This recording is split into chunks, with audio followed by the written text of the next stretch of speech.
रामपुर गांव में नई नई शादी करके आई नेहा हर रोज 70 किलोमीटर दूर स्कूल जाती थी, लेकिन उसे थकान से ज्यादा डर था लोगों की बातों का। पूरी कहानी।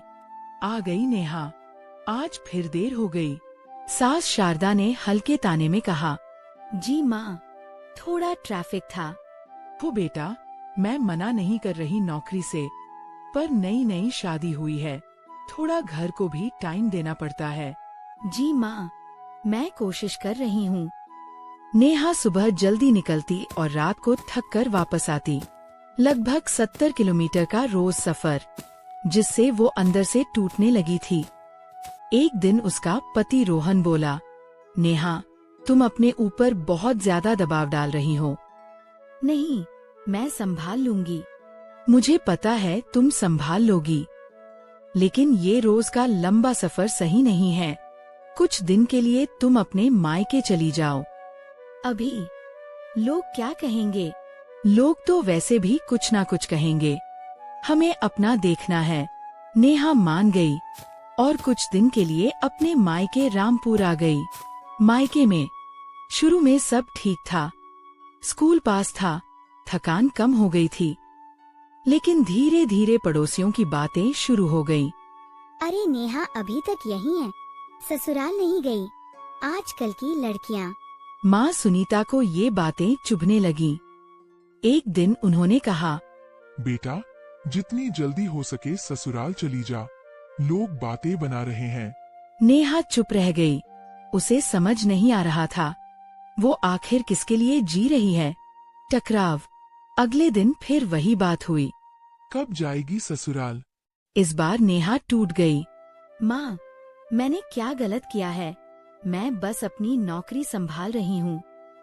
हम तेरे खिलाफ नहीं हैं, लेकिन लोग। मेरा भला ज्यादा जरूरी है या लोगों की बातें? घर में सन्नाटा छा गया। उस रात नेहा ने रोहन को फोन किया। कल आकर मुझे ले जाओ, अब मैं यहाँ नहीं रह सकती। क्लाइमैक्स दमदार। अगले दिन रोहन आया। मैं नेहा को लेने आया हूँ। माँ बाप समझाने लगे। हम उसकी भलाई के लिए कह रहे थे। रोहन थोड़ा गुस्से में बोला, भलाई? आपने अपनी ही बेटी को ये महसूस करा दिया कि वो बोझ है। नेहा की आंखों में आंसू आ गए। नया और मजबूत एंडिंग। इस बार नेहा चुप नहीं रही, वो आगे बढ़ी और बोली, मैं कहीं भाग नहीं रही, मैं बस अपना काम और घर दोनों संभालने की कोशिश कर रही हूँ। लेकिन अगर हर जगह मुझे लोगों की नजर से ही देखा जाएगा, तो मैं कभी खुश नहीं रह पाऊंगी। सब चुप हो गए। तभी उसके पिता महेश बोले, गलती हमारी है बेटा, हमने लोगों की बातों को अपनी बेटी से ज्यादा अहमियत दे दी। माँ सुनीता ने नेहा का हाथ पकड़ा। तू जहाँ खुश रहे, वही तेरा घर है। सास शारदा भी आगे आई। नेहा, ये घर भी तुम्हारा है, तुम पर कोई दबाव नहीं है। रोहन मुस्कुराया, अब फैसला तुम करोगी, लोग नहीं।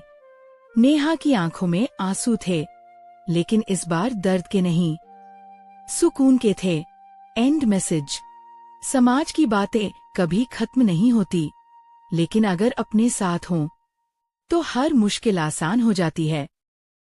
देखा है कि आप में से बहुत सारे लोग हमारे वीडियोस देखते हैं, मगर सब्सक्राइब नहीं करते।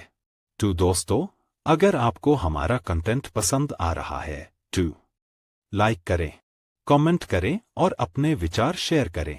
सब्सक्राइब करें और बेल आइकन दबाना ना भूलें, ताकि हमारी नई वीडियोस का नोटिफिकेशन सबसे पहले